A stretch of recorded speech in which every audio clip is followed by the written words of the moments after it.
তো আমি মনে করি এই যে বক্স যারা বাজায় বিয়ে বাড়িতে, এটা একটা মিনি মিনি সিনেমা হল বলা যায়। এটা একটা সিনেমা হল। এই সিনেমা হল থেকে যদি কোনো সন্তান জন্ম নেয়, তাহলে এই সন্তান কি বড় হলে আপনার মসজিদে গিয়ে ইমাম হবে, না মসজিদে গিয়ে আজান দিবে, নাকি আবার ওই সিনেমা হলে যা সিনেমার টিকিট কাটবে, নাকি ওই সিনেমার জন্য মানুষকে ডাকবে, না খারাপ কাজের জন্য মানুষকে ডাকবে? প্রশ্নটা আপনাদের কাছে রয়ে গেল। আসসালামু আলাইকুম। আজকে একটা গুরুত্বপূর্ণ ভিডিও নিয়ে আসলাম। সেটা হচ্ছে আপনার এটাই, যে বক্স বাজানো, সাউন্ড বক্স বা ডিজি বক্স। বিভিন্ন অনুষ্ঠানে দেখবেন সবাই এখন এই বক্সগুলো বাজায়।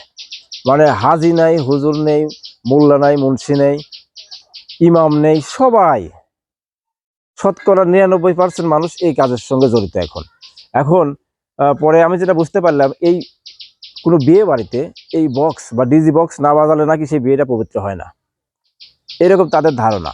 এই জন্য তারা বক্স বাজায়। আসলে এটা কি আসলে ঠিক কিনা আপনারা যদি কেউ জানেন তো অবশ্যই জানাবেন। আর আমি যেটুকু জানি, আমি সেই আলোকে বলতে চাই। সেটা হচ্ছে যারা বক্স বাজায় বিভিন্ন অনুষ্ঠানে, বিয়ে বাড়িতে হোক বা অন্য অনুষ্ঠানে, আমি মনে করি এদের পারিবারিক কোনো সমস্যা আছে, এদের অন্য কোনো সাইড দিয়ে কোনো সমস্যা আছে। সেটা এই সমস্যা হয়তোবা ওই ওই ফ্যামিলির বাবা মা তাদেরকে যখন জন্ম দিছে, বা তখন তারাও হয়তোবা এই ডিজি বক্সের বা কোনো সিনেমা হলে গিয়ে সিনেমা দেখছে, দেখে এসে তারপর তাদের বাচ্চা কাচ্চা জন্ম দিছে। তা না হলে তারা কোনো বিয়েতে এরকম বক্স বাজাতো না। আর কারণ এই বক্স যখন বাজানো হয়, তখন দেখবেন অনেক জোরে জোরে কিন্তু এগুলো আওয়াজ হয়, সাউন্ড হয়, মাটি মাটি সহ কেঁপে যায়। তার পাশে তো একজন অসুস্থ মানুষ থাকতে পারে, একজন হার্টের রোগী থাকতে পারে, কারো ঘুমের সমস্যা হতে পারে। সারা রাত এরকম বক্স বাজাচ্ছে, ডিজি বক্স বাজাচ্ছে, কেন? তাদের বাবা মাও কিছু বলে না। এরা এরা কোন প্রকৃতির সন্তান আর কোন ফ্যামিলির ছেলে মেয়েরা? আপনাদের কাছে প্রশ্ন রয়ে গেল। এমনকি পাশে যখন মসজিদ আছে, মসজিদে যখন আজান হয়, নামাজরত অবস্থায় দেখি বক্স বাজতেছে। এরা কারা? একটা হিন্দু, খ্রিস্টান, বৌদ্ধ ধর্মের লোক যারা, তারাও তো মুসলমান ধর্মকে সম্মান করে। যখন আজান হয় তখন তারা বক্স বন্ধ রাখে, টেলিভিশন বন্ধ রাখে।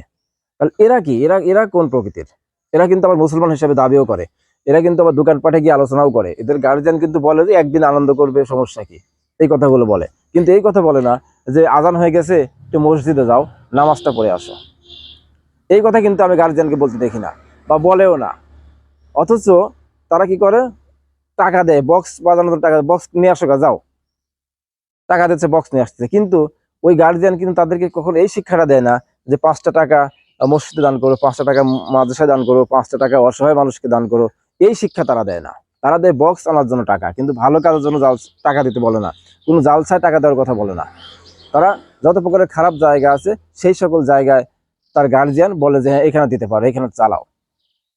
তো আমি মনে করি এই যে বক্স যারা বাজায় বিয়ে বাড়িতে, এটা একটা মিনি মিনি সিনেমা হল বলা যায়। এটা যদি আমার কথাগুলোর মধ্যে শিক্ষণীয় কিছু হয়ে থাকে, অবশ্যই অবশ্যই বেশি বেশি শেয়ার করবেন। আর এই বক্স বাজানো থেকে আসুন না আমরা সকলেই ফিরে আসি, ভালো কাজে আসি, আল্লাহর কাজে আসি।